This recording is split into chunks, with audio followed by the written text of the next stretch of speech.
사무엘상 14장 31에서 35절 말씀을 통해서 처음 쌓은 제단이라는 제목으로 하나님 말씀 함께 나누겠습니다.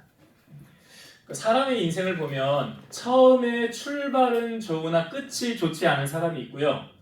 출발은 별로 좋지는 않았는데 끝이 좋은 사람이 있습니다. 물론 뭐 출발도 좋고 끝도 좋은 사람도 있고요. 출발도 나쁘고 끝도 나쁜 사람도 있습니다. 아무튼 뭐 마지막에 웃는 사람이 진정한 승자다라고 생각을 하는데요. 성경 속에서도 출발은 좋았으나 끝이 좋지 않은 사람이 여러 명 있습니다. 근데 그 중에 제가 설교 준비하면서 2명이 생각이 났어요. 첫째는 바로 엘리 제사장입니다. 이 사람이 제사장으로 선택된 것은 하나님의 부르심입니다. 엘리는 특별히 성경을 처음 앞부분을 자세히 유의해서 보면 엘리가 하나님과 그 교통을 했던 사람일까요? 하지 않았던 사람일까요? 하나님과 교통했던 사람이에요. 엘리가. 그럼 다시 말씀드리면 하나님과 기도로 교통을 하나님께 기도해서 응답도 받고 하나님의 음성도 듣고 그런 사람이었다는 거죠. 그런데 엘리의 말년을 성경에서 보여줄 때 사무엘상 3장 1절에 보면 아이 사무엘이 엘리 앞에서 여호와를 섬길 때에는 여호와의 말씀이 희귀하여 이상이 흔히 보이지 않았더라. 이게 뭘 의미하는지 아세요? 하나님이 별로 말씀하지 않으셨다는 걸 말하는 거잖아요. 여러분 우리가 기도할 때도 하나님 응답받는 게 왜 중요합니까? 응답을 받으면 하나님이 일하시겠구나 라는 확신을 얻게 되는 거잖아요. 그리고 때가 되면 하나님이 응답하시는 거 아닙니까? 그런데 사무엘상 3장 1절에 보면 하나님의 말씀이 희귀하여 흔히 보이지 않았더라. 그러니까 하나님이 별로 말씀하지 않았다는 거잖아요. 이게 얼마나 비참한 겁니까? 이 한나가 이 앞부분에 보면 하나님 앞에 그 서원하지 않습니까? 아들을 주시면 하나님께 드리겠습니다. 그래서 한나가 얻은 아들이 사무엘이고 한나가 젖을 뗐을 때 사무엘을 성전에 이제 엘리 제사장 있는 곳에 하나님께 드리잖아요. 약속을 지키지 않습니까? 그 약속을 지켰더니 세 아들과 두 딸을 한나에게 하나님이 또 더 허락해 주시잖아요. 그래서 이제 사무엘은 엘리 옆에서 하나님의 일에 섬기게 됐어요. 사무엘이 이렇게 누워있는데 음성이 들립니다. 사무엘아 사무엘아 이런 음성이 들려요. 그랬더니 사무엘이 엘리 제사장을 찾아가요. 혹시 저 부르셨습니까? 그랬더니 아니 나 너 부르지 않았다. 가서 누워라. 그래서 누워있는데 또 사무엘아 사무엘아 그러는 거예요. 그러니까 또 엘리 제사장을 찾아가는 거죠. 사무엘이. 저 부르셨습니까? 아니 안 불렀다. 가서 누워라. 근데 또 부르는 거예요. 사무엘아 사무엘아 부르니까 또 엘리 제사장을 찾아가서 혹시 저 부르셨나요? 그랬더니 부르지 않았다. 근데 그때 엘리가 깨닫는 거예요. 하나님이 지금 너를 부르는구나. 이걸 엘리 제사장이 어떻게 알았을까요? 자기도 그런 경험이 있었다는 거죠. 자기도 하나님이 나를 불렀을 때 나도 잘 몰랐었는데 나중에 보니까 그게 하나님의 음성이더라라는 걸 엘리가 알았던 거죠. 그런데 하나님이 자기를 만나주지 너무 오래돼서 세월이 너무 오래 지나서 그걸 몰랐다 잊었다가 다시 생각이 났던 거 아닙니까? 그러니까 엘리가 이렇게 사무엘에게 말하죠. 다시 사무엘아 사무엘아 부르거든 주의 종이 듣겠나이다 말씀하옵소서 라고 말하라고 가르쳐줘요. 사무엘이 가서 누웠더니 또 사무엘아 사무엘아 부르죠. 그랬더니 엘리가 시킨 대로 주의 종이 여기 있습니다. 제게 말씀하옵소서 제가 듣겠습니다. 그래서 하나님께서 사무엘에게 앞으로 엘리 집안에 대해서 되어질 일과 그 나라가 이제 앞으로 어떻게 되어질 일들 얘기를 해주는 거예요. 그 내용을 간략하게 말씀드리면 이스라엘과 블레셋의 전쟁이 일어날 것인데 이스라엘은 전쟁에서 패망을 하게 될 것이고 엘리의 두 아들 홈니와 비느하스는 전쟁에서 죽게 될 것이다 라는 것을 사무엘에게 하나님 말씀하신 거예요. 그러니까 엘리가 다음날 와서 사무엘에게 너 하나님이 너에게 말씀한 거 다 내게 말해봐라. 사실대로 다 얘기를 한 거예요. 근데 사실은 여러분 하나님이 우리에게 심판을 하시기 전에 우리에게 돌이킬 기회라는 걸 분명히 주십니다. 하나님이 내가 너 정말 모른다 그렇게 하지 않아요. 그러니까 엘리 집안에 대해서도 하나님이 마지막으로 하나님의 사람을 보내요. 그러니까 지금 엘리가 하나님의 음성을 못 들은 지 꽤나 오래됐다고 그랬잖아요. 근데 하나님의 사람을 보냅니다. 하나님이. 그래서 하나님의 음성을 이 하나님의 사람을 통해서 엘리에게 대언하게 해요. 그게 성경에 그대로 나오는데 제가 그 부분을 제가 읽어드릴게요. 자, 하나님의 사람이 엘리에게 가서 뭐라고 했는지 성경을 찾아보실래요? 찾으시려고 제가 그냥 읽으려고 그런다니까 그냥 들으세요. 이게 앞부분에 성경에 있는 내용이에요. 들어보세요. 여호와의 말씀에 너희 조상의 집이 애굽에서 바로의 집에 속하였을 때에 내가 그들에게 나타나지 아니하였느냐? 이스라엘 모든 지파 중에서 내가 그를 택하여 내 제사장으로 삼아 그가 내 제단에 올라 분향하며 내 앞에서 에봇을 입게 하지 아니하였느냐? 이스라엘 자손이 드리는 모든 화제를 내가 네 조상의 집에 주지 아니하였느냐? 너희는 어찌하여 내가 내 처소에서 명령한 내 제물과 예물을 밟으며 네 아들들을 나보다 더 중히 여겨 내 백성 이스라엘이 드리는 가장 좋은 것으로 너희들을 살지게 하느냐? 그러므로 이스라엘의 하나님 나 여호와가 말하노라. 내가 전에 네 집과 네 조상의 집이 내 앞에서 영원히 행하리라 하였으나 이제 나 여호와가 말하노니 결단코 그렇게 하지 아니하리라. 나를 존중히 여기는 자를 내가 존중히 여기고 나를 멸시하는 자를 내가 경멸하리라. 보라, 내가 네 팔과 네 조상의 집 팔을 끊어 네 집에 노인이 하나도 없게 하는 날이 이를지라. 네 집에서 출산하는 모든 자는 젊어서 죽으리라. 네 두 아들 홈리와 비느하스가 한 날에 죽으리니 그들이 당한 그 일이 너에게 표징이 되리라. 내가 나를 위하여 충실한 제사장을 일으키리니 그 사람은 내 마음 내 뜻대로 행할 것이라. 내가 그를 위하여 견고한 집을 세우리니 그가 나의 기름 부음을 받은 자 앞에서 영구히 행하리라. 이게 엘리가 하나님의 음성을 들은 마지막 하나님의 음성이에요. 그 뒤에 이제 전쟁이 일어났을 때 이스라엘과 블레 사이의 전쟁에서 홈리와 비느하스는 전쟁에서 죽게 되고요. 그 소식을 들은 엘리는 의자에 있다가 소식을 듣자마자 이 의자가 뒤로 넘어지는 바람에 목이 부러져서 죽게 됩니다. 그러니까 엘리의 출발은 얼마나 좋았습니까? 출발은 좋았어요. 근데 아주 나쁜 결말을 우리에게 보여주고 있어요. 제가 아까 이 출발은 좋았으나 끝이 안 좋은 사람 두 사람 생각났다고 그랬죠. 첫 번째 사람이 엘리고요. 또 한 사람이 사울입니다. 사울은 이스라엘의 왕정시대, 이스라엘이 사사시대에서 왕정시대로 넘어갈 때 첫 번째로 왕으로 세움을 받은 사람이 바로 사울이에요. 이스라엘의 초대 왕이 바로 사울 왕입니다. 여러분, 왕하면 그 나라의 가장 높은 사람 아닙니까? 그렇잖아요. 왕이 제일 높은 거잖아요. 그러니까 이스라엘의 초대 왕이 어떻게 뽑혔느냐? 자, 모든 백성들에게 공평하게 하기 위해서 12지파를 사무엘이 미스바로 다 모이라고 해요. 백성들 다 모여라. 그리고 각 지파에 1000명씩 나오라고 그리고 그 다음에 제비를 뽑습니다. 그러니까 12지파 가운데 일단 제비를 뽑아서 왕이 될 지파를 뽑는 거예요. 근데 베냐민 지파가 뽑혔어요. 처음에. 그 베냐민 지파가 뽑혀서 그 가족들로 이제 다 나오게 합니다. 지파에. 그리고 그 가족들의 제비를 뽑았는데 마드리의 가족이 뽑혔고요. 그 가족 중에서 또 제비를 뽑는데 기스의 아들인 사울이 뽑히게 됩니다. 그래서 사울이 왕이 된 거예요. 제비 뽑기를 통해서. 성경에도 보면 제비는 사람이 뽑으나 그 일을 결정하는 이는 하나님이시라고 그랬잖아요. 그러니까 사울이 제비를 뽑았는데 사람들이 사울이 누구야? 아마 뭐 명단을 가지고 뽑았는지. 그래서 사울이 누구야 하는데 사울이 지금 찾지를 못하는 거예요. 근데 이 백성들이 사울이 어디 있습니까? 라고 하나님께 물었는데 하나님이 이렇게 말씀하시는 거예요. 그 사람이 여기 왔느니라. 그가 짐 보따리들 사이에 숨었느니라. 그리고 그들이 달려가서 사울을 데리고 오는데 다른 사람보다 어깨 위만큼 키가 더 컸더라 그래요. 사울의 통치가 좋았다는 거죠. 근데 여러분, 사울이 왜 숨어 있습니까? 지금 자기가 왕이 된 걸 알잖아요. 그러면 보통 사람 같으면 어떻게 해? 내가 사울이요. 내가 이제 왕이요. 라고 그래야 되잖아요. 근데 사울이 처음에 어떻게 했다고요? 숨어 있었다는 거예요. 이거 뭘 의미합니까? 사울이 숨었다는 것은 무서워서 숨었다는 것이 아니라 겸손함을 말하는 거잖아요. 겸손함을 표현하는 거거든요.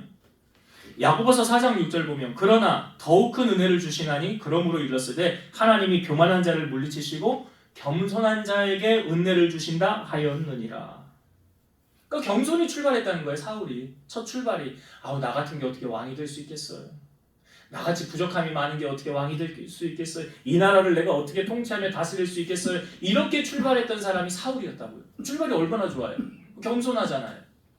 그러니까 교만하면 성경에 망한다고 그랬잖아요. 겸손은 종기의 앞잡이라고 하지 않았습니까? 이렇게 첫 출발이 좋았던 그 사울이었는데요.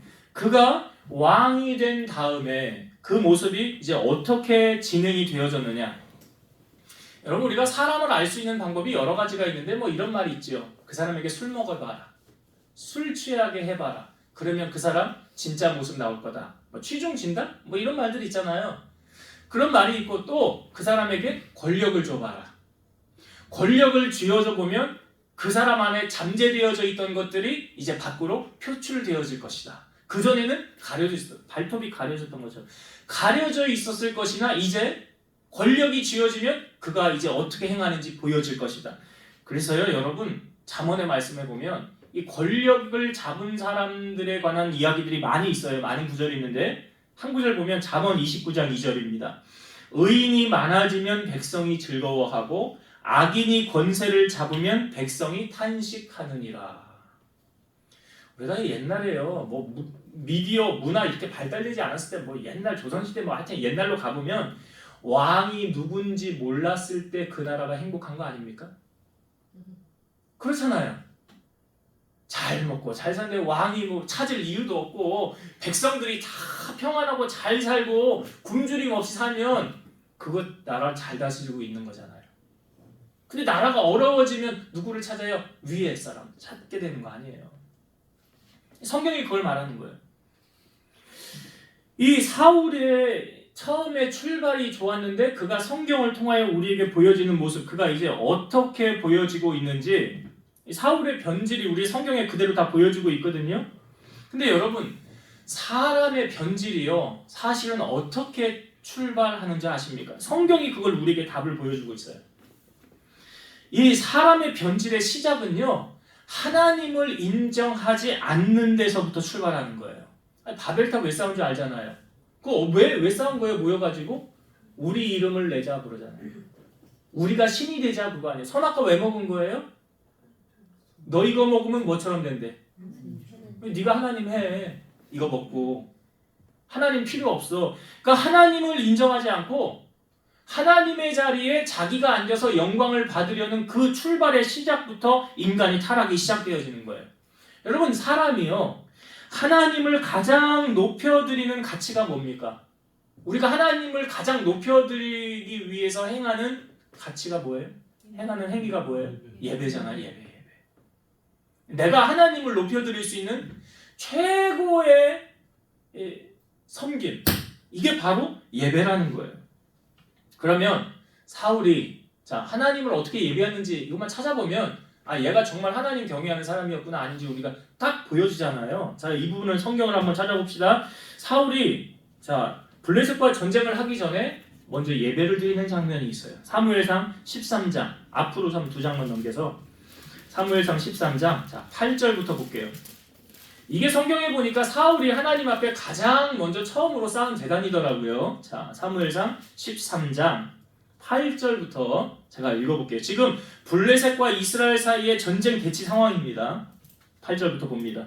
사울은 사무엘이 정한 기한대로 이레 동안을 기다렸으나 사무엘이 길갈로 오지 아니하매 백성이 사울에게서 흩어지는지라. 그러니까 뭐예요? 사무엘이 이제 8일에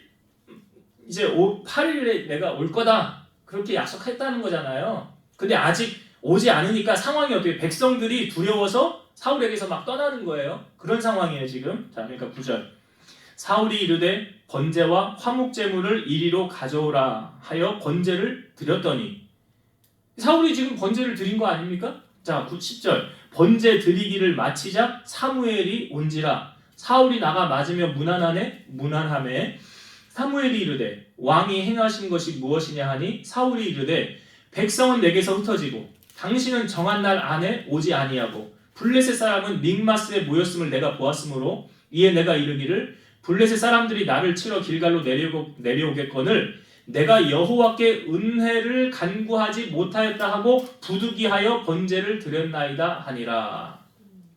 지금 백성들은 흩어지죠. 전쟁은 사울은 눈앞에 와 있죠. 예배를 이거 드리면 안 되겠죠.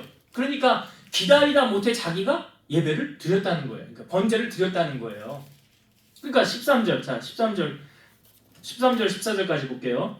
사무엘이 사울에게 이르되 왕이 망령되이 행하였도다. 왕이 왕의 하나님 여호와께서 왕에게 내리신 명령을 지키지 아니하였도다. 그리하였더라면 여호와께서 이스라엘을 위해 왕의 나라를 영원히 세우셨을 것이거늘 지금은 왕의 나라가 길지 못할 것이라 여호와께서 왕에게 명령하신 바를 왕이 지키지 아니하였으므로 여호와께서 그의 마음에 맞는 사람을 구하여 여호와께서 그를 그의 백성의 지도자로 삼으셨느니라. 지금 사무엘이 와서 사울 왕에게 뭐라고 해요? 왕이 잘못했다는 거잖아요. 그거 왜 왕이 합니까?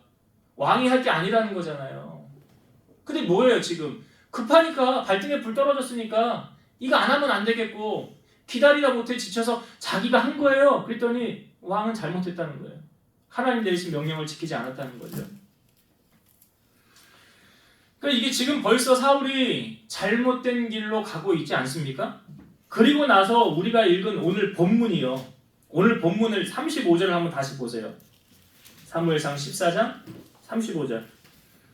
이것도 사실은 앞부분에 이제 제가 좀 이따 설명을 드리려고 하는데요. 사울이 하나님 앞에 제단을 쌓은 거예요. 35절 말씀 제가 읽어볼게요. 사울이 여호와를 위하여 제단을 쌓았으니 이는 그가 여호와를 위하여 처음 쌓은 제단이었더라.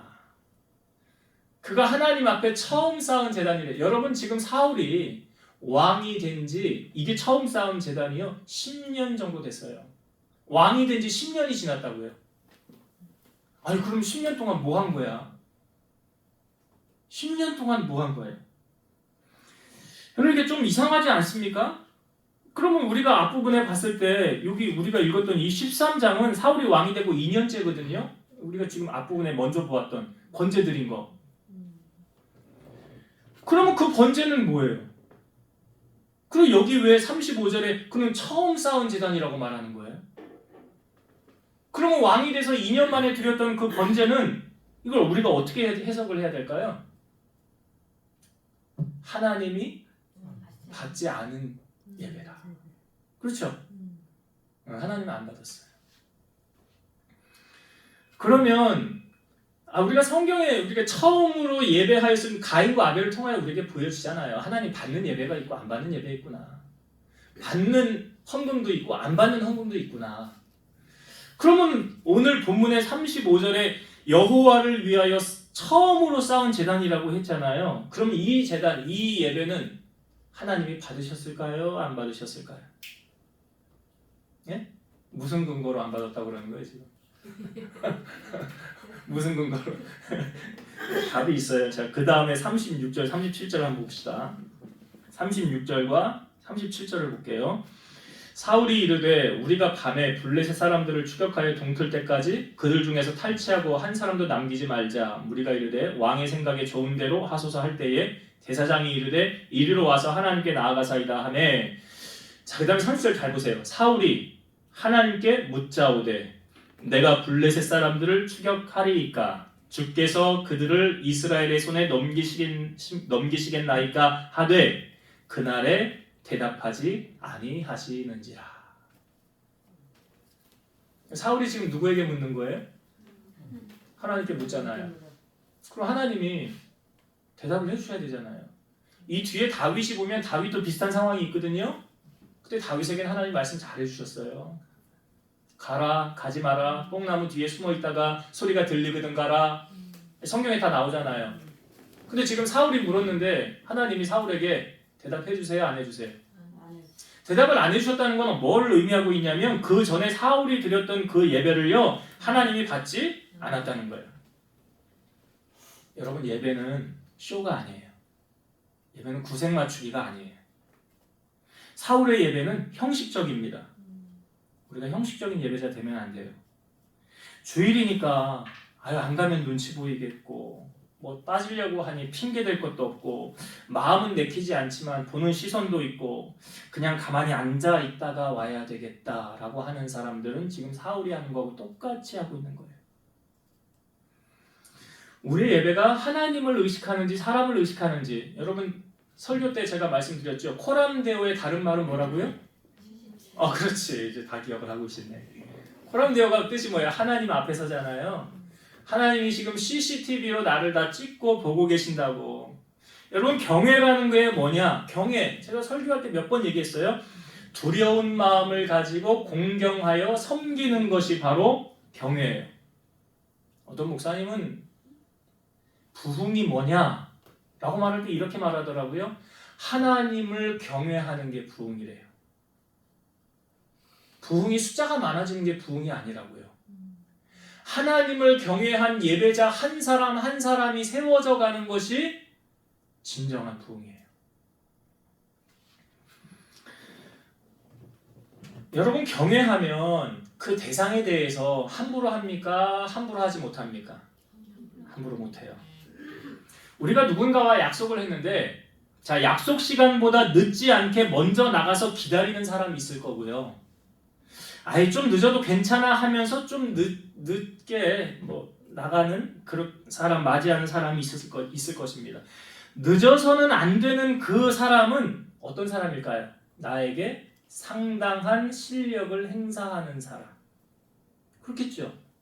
저 사람에게 잘못 보이면 큰일 나지. 나한테 손해오지. 이런 사람, 또 내가 존경하는 사람, 이런 사람에게는 늦지 않죠.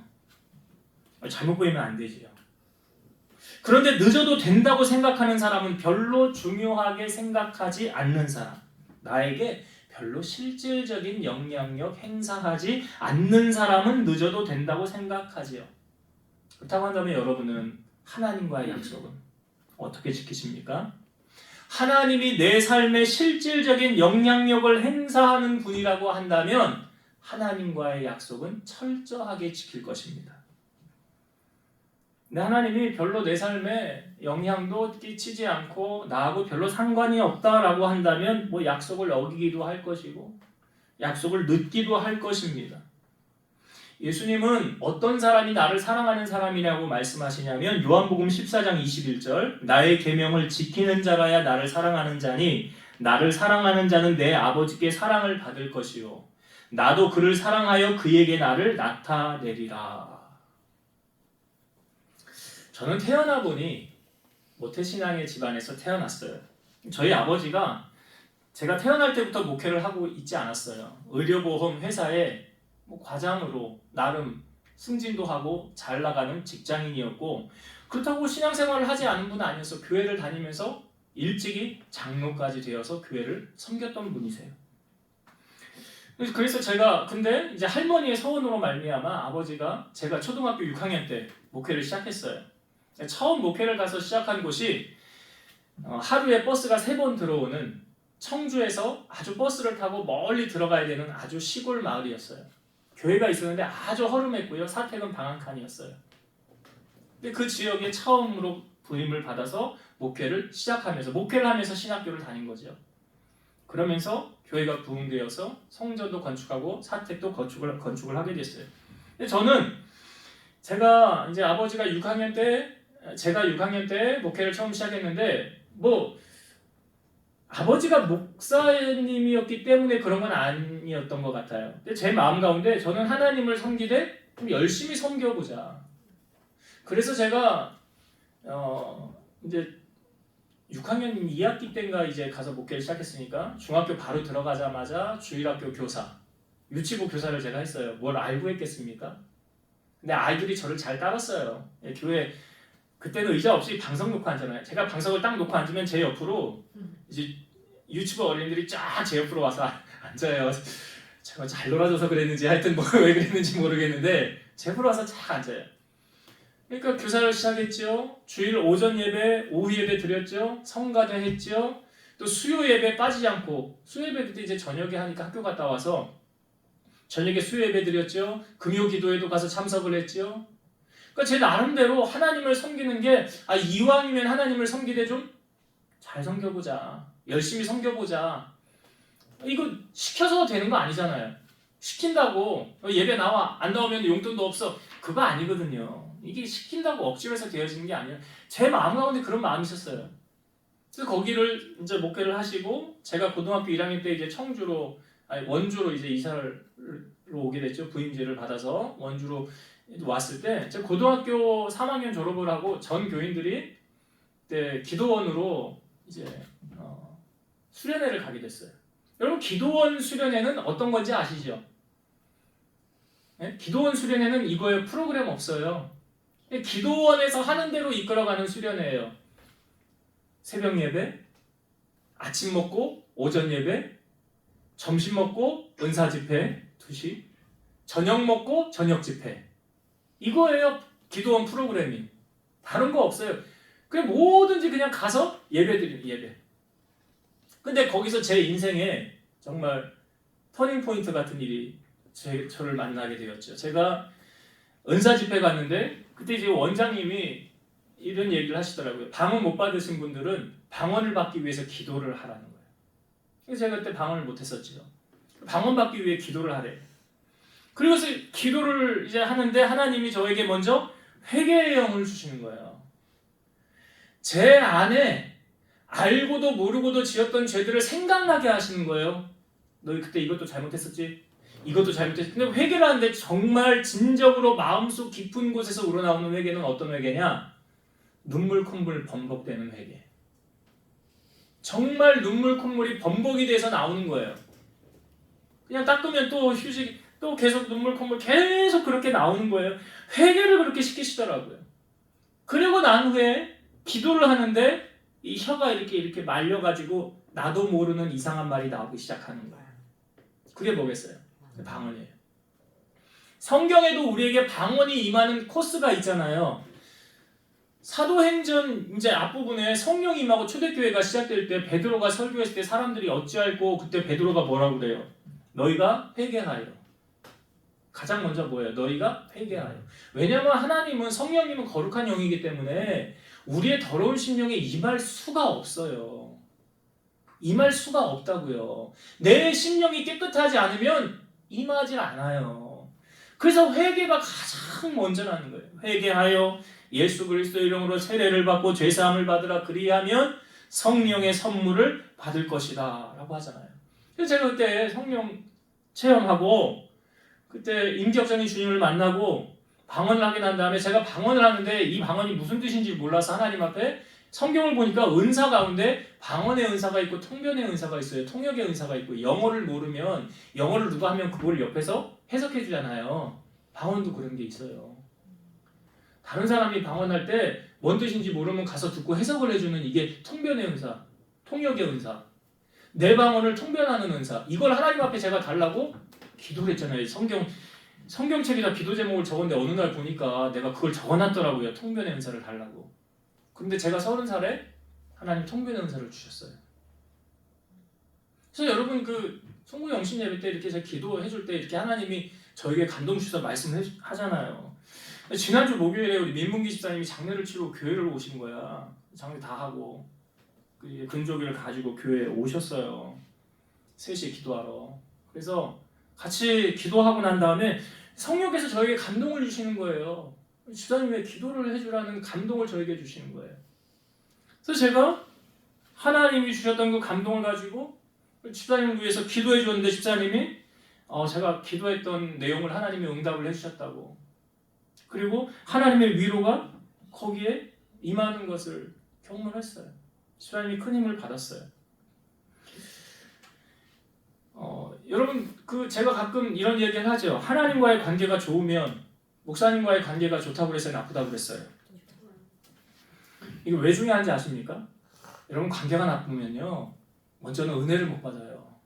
그리고 관계가 나쁘지잖아요. 그러면 하나님이 저에게 감동을 안 주세요. 감동을 안 준다는 게 무슨 말인지 아시죠? 기도가 안 돼요. 그럼 누구 손해예요? 내 손해예요. 내 손해예요. 이 고넬료가 베드로 사도행전에 보면 베드로를 초청하였을 때 고넬료가 어떻게 했습니까? 가까운 일가 친척들을 다 불러 모으잖아요. 그리고 베드로가 들어왔을 때 고넬료가 어떻게 했느냐? 그 베드로를 맞아들이는데 발 앞에 엎드려 절을 합니다. 고넬료가요. 그러니까 베드로가 고넬료에게 일어나라 나도 사람이라 그러잖아요. 근데 고넬료가 그때 이렇게 말하잖아요.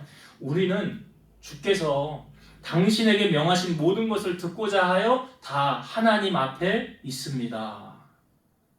그러니까 베드로가 이렇게 말하죠. 하나님은 사람을 외모로 보지 아니하시고 각 사람 중에 하나님을 경외하며 의를 행하는 사람은 다 받으시는 줄을 깨달았도다.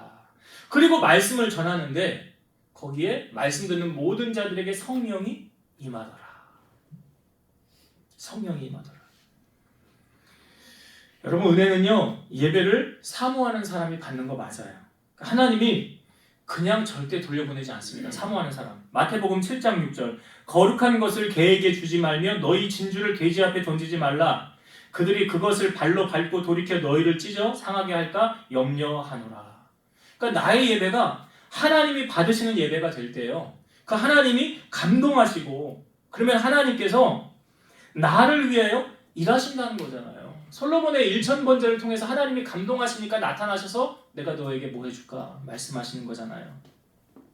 그러니까 예배에 우리의 모든 정성을 다해서 정말 올인하는 거죠. 예배에 올인한다면 그 하나님의 마음이 움직여지고, 하나님이 일하신다면 우리의 소원이 이루어지고 응답받는 경험을 하게 된다는 거예요. 이게 무엇을 통해서요? 예배를 통해서. 그러니까 하나님 예배를 이렇게 중요하게 여기시는 거예요. 자, 출발이 좋았으나 끝이 좋지 않았던 이 사울이 우리에게 보여주는 이 모습, 이 지금 우리가 읽은 본문의 모습에 보니까 블레셋과 전쟁을 하고 이긴 다음에 백성들이 이 탈취한 물건들, 여기 보니까 양과 소와 송아지들을 끌어다가 피채 막 잡아먹었다라고 하잖아요. 근데 사실은 성경에 보면 피채 먹지 말라라고 그랬어요. 먹지 말라. 그러면 백성들이 왜 이런 오류를 범했을까? 왜 이런 잘못을 했을까? 여기에는 사울의 잘못된 판단이 있었어요. 자, 성경을 한번 찾아봅시다. 사무엘상 14장 24절. 24절부터 볼게요. 앞부분의 단락인데, 자, 사무엘상 14장 24절부터 제가 읽어볼게요. 이날에 이스라엘 백성들이 피곤하였으니, 이게 앞부분에 한번 전쟁이 약간 있었던 거예요. 피곤하였으니 이는 사울이 백성에게 맹세시켜 경계하여 이르기를 저녁 곧 내가 내 원수에게 보복하는 때까지 아무 음식물이든지 먹는 사람은 저주를 받을지어다 하였음이라. 그러므로 모든 백성이 음식물을 맛보지 못하고 그들이 다 숯불에 들어간즉 땅에 꿀이 있더라. 사울이 아무것도 먹지 말라고, 입에 아무것도 대지 말라고, 먹으면 저주를 받는다고 얘기를 한 거예요. 백성들이 그 말을 지금 들은 거예요. 근데 숯불에 들어가는데 꿀이 있는 거죠. 자, 26절. 백성이 숯불로 들어갈 때에 꿀이 흐르는 것을 보고도 그들이 맹세를 두려워하여 손을 그 입에 대는 자가 없었으나 요나단은 그의 아버지가 백성에게 맹세하여 명령할 때에 듣지 못하였으므로 손에 가진 지팡이 끝을 내밀어 벌집에 꿀을 찍고 그의 손을 돌려 입에 대매 눈이 밝아졌더라. 이 요나단은 누굽니까? 사울의 아들이잖아요. 근데 요나단은 아버지가 했던 맹세를 못 들은 거예요. 못 들었으니까 꿀이 있으니까 가서 그 꿀을 먹은 거예요. 그리고 눈이 밝아졌더라 그러잖아요. 자, 28절. 그때 백성 중 한 사람이 말하여 이르되 당신의 부친이 백성에게 맹세하여 엄히 말씀하시기를 오늘 음식물을 먹는 사람은 저주를 받을지어다 하셨나이다. 그러므로 백성이 피곤하였나이다 하니 요나단이 이르되 내 아버지께서 이 땅을 곤란하게 하셨도다. 보라, 내가 이 꿀 조금을 맛보고도 내 눈이 이렇게 밝아졌거든. 하물며 백성이 오늘 그 대적에게서 탈취하여 얻은 것을 임의로 먹었더라면 블레셋 사람을 살육함이 더욱 많지 아니하였겠느냐. 그러니까 우리 아버지가 어리석게 행했네. 왜 그런 맹세를 했어? 왜 그랬어? 지금 백성들 전쟁하고 나서 굶주리고 힘들고 어려운데 백성들을 먹여서 기력을 장전하게 하고 다시 싸울 준비를 했어야 되는 거 아니냐? 사울의 말이 맞잖아요. 요나단의 말이 맞는데 사울이 잘못한 거 아닙니까? 이 쓸데없는 맹세를 해가지고 지금 백성들이 쫄쫄 굶게 만든 거잖아요. 그리고 난 다음에 블레셋 사람을 치고 난 다음에 이제 눈이 돌아간 거예요. 배가 고파서 눈이 뒤집힌 거예요. 그래서 어떤 일이 벌어진 거예요? 동물들을 잡아다가 핏째 먹게 되었더라. 이 원인 제공 누가 한 거예요? 그렇죠. 여러분, 때로는 우리도요, 우리의 잘못된 판단이나 결정 때문에 다른 사람들을 힘들게 하거나 시험에 빠지게 하거나 실족하는 경우는 없을까요? 제가 수요일 날 가끔 제가 TV 많이 보진 않는데 그 골대녀라는 프로가 있어요. 여자 연예인들 나와서 축구하는 프로가 있어요. 근데 그 축구를 가끔씩 보면 그 경기가 진행될수록 후반전에 그 선수들이 하는 말이 있어요. 이런 말 제일 많이, 어떤 말 제일 많이 하는 줄 아세요? 안 보셨나 보다 다들. 모르나 보다. 이 말을 제일 많이 합니다. 집중. 집중해. 집중해. 뭐에 집중하라는 거예요? 공에 집중하고 상대방 수비, 공격수에 집중하라. 집중해. 제일 많이 해 그 말을. 집중하라는 거예요. 그럼 신앙생활도 마찬가지 아닙니까? 우리도 신앙생활도 집중해야 돼요. 누구에게 집중해야 됩니까? 예수님께 집중해야죠. 하나님께 집중해야죠. 예수님을 피하려다가 사고치는 경우 있잖아요. 하와가요, 하나님의 말씀에 집중했다고 한다면 선악과 주변에 어슬렁거리면 안 되는 거죠. 어슬렁거렸으니까 자꾸 보니까 보암직도 하고 먹음직도 하더라. 왜 그 선악과 앞에서 어슬렁거립니까? 여러분, 마귀가요, 우리를 넘어뜨리려고 할 때 가장 먼저 틈타는 게 뭔지 아세요? 생각입니다. 요한복음 13장 2절, 마귀가 벌써 시몬의 아들 가룟 유다의 마음에 예수를 팔려는 생각을 넣었더라. 가장 먼저 뭘로 틈타느냐? 생각이에요. 생각. 그러니까 마귀가 먼저 생각으로 나쁜 것을 불어넣어요. 지금 마귀가 들어가지 않았어요. 가룟 유다 안에 마귀 아직 안 들어갔어요. 생각만 불어넣었어요. 그 다음에 예수님이 성찬식을 하다가 너희 중 하나가 나를 팔리라. 그러니까 요한이 누굽니까? 그러니까 내가 떡 한 조각을 적셔서 주는 그 사람이 나를 팔 것이니라 하면서 이걸 적셔서 요한 가룟 유다에게 줍니다. 성경에 보니까 조각을 받은 후 곧 사탄이 그 속에 들어간지라. 그러니까 가장 먼저는 생각으로 틈탄다고요. 그 다음 마귀가 들어오는, 생각이 마귀가 들어오는 통로를 만들어주는 거예요. 자, 그럼 여러분은 어떤 생각으로 가득 차 있습니까? 하나님의 영광을 높이려고 온통 그 생각으로 가득 차 있습니까? 그 나라와 그 일을 구하기 위해 온통 그런 생각으로 가득 차 있습니까? 이 앞부분에 요나단이 보니까요, 여호와의 구원은 사람의 많고 적음에 달리지 않았다라고 말하고 있어요. 지난주에 우리가 오후 예배를 마치고 성경 공부를 못했습니다. 그리고 시간이 남아서 우리 안 권사님하고 같이 차를 마시면서 담소를 하는데 제가 권사님을 모시러 갔는데요. 우리 권사님이 차를 타셔서 저에게 이런 얘기를 하는 거예요. 제가 그 세 사람 안에 들었으면 좋겠습니다. 이게 지금 웃는 사람들은 뭔 의미인지를 알고 모르는 사람들은 이게 뭔 얘기야. 설교를 안 들으시면 모르는 거고 설교를 들으시면 이게 뭔 얘기인지 아시는 거고. 근데 우리 권사님 그 다음 말이 더 웃겨요. 지금은 안 돼요. 지금은 안 된대. 지금은.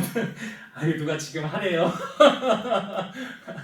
오면서도 우리 혜진자매님 오늘 태우고 오는데 아유, 목사님한테 내가 한 턱이 아니라 두 턱도 내고 싶은데 그래서 나중에는 뭐 나중에 하라고 그래서 내가 나중에 아유, 마음이 얼마나 이쁩니까 여러분. 그 설교를 들어보면 이게 뭔 의미인지 아실 거예요. 오후 예배 설교에 다 나와 있으니까. 모르시면 가서 들으세요.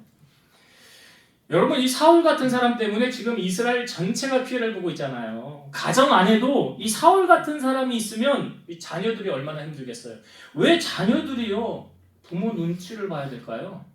이 사울 같은 사람 때문에 그러는 거예요. 이 존경은 여러분 마음에서 우러나와야 되는 것이지 억지로 시킨다고 되어지지 않습니다.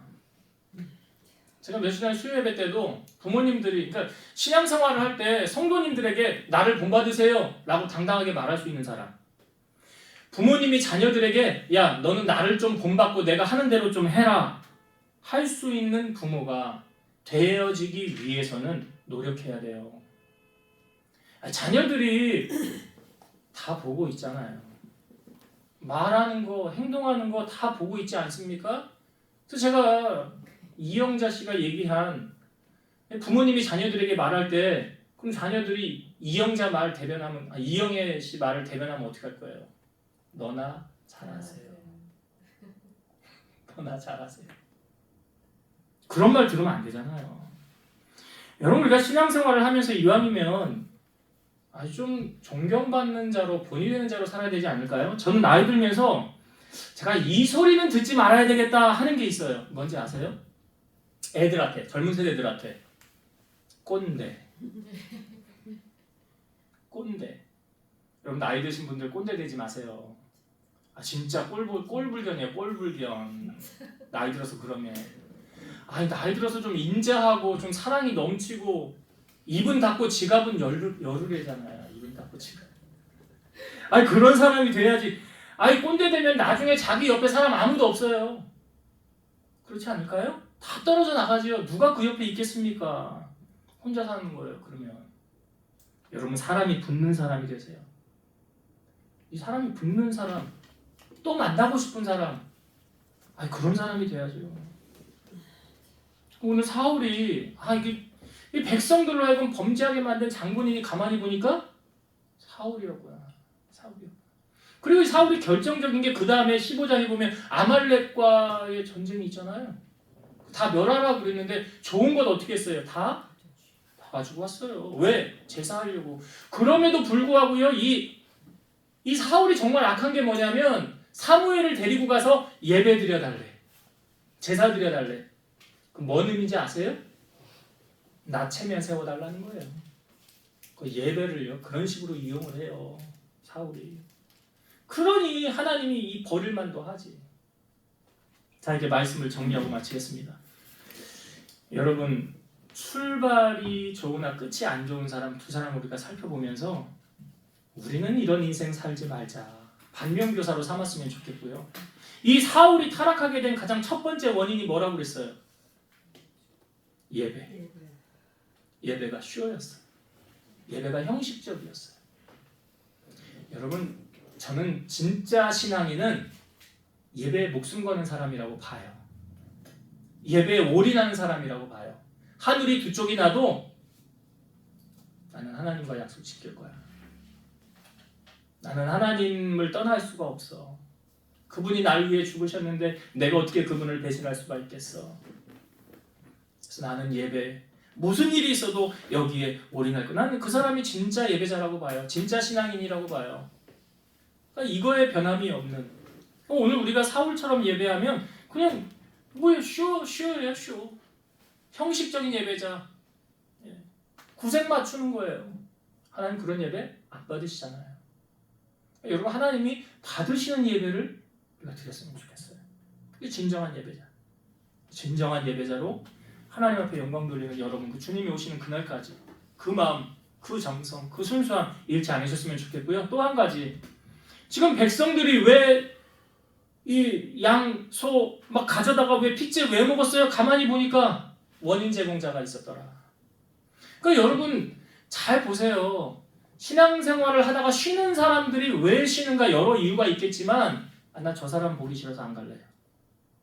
나 저 사람 나 다른 교회는 가도 나 저 사람 교회는 난 안 나갈래요. 그러니까 뭐예요? 신앙에 본이 되는 사람이 있고요. 해가 되는 사람이 있어요.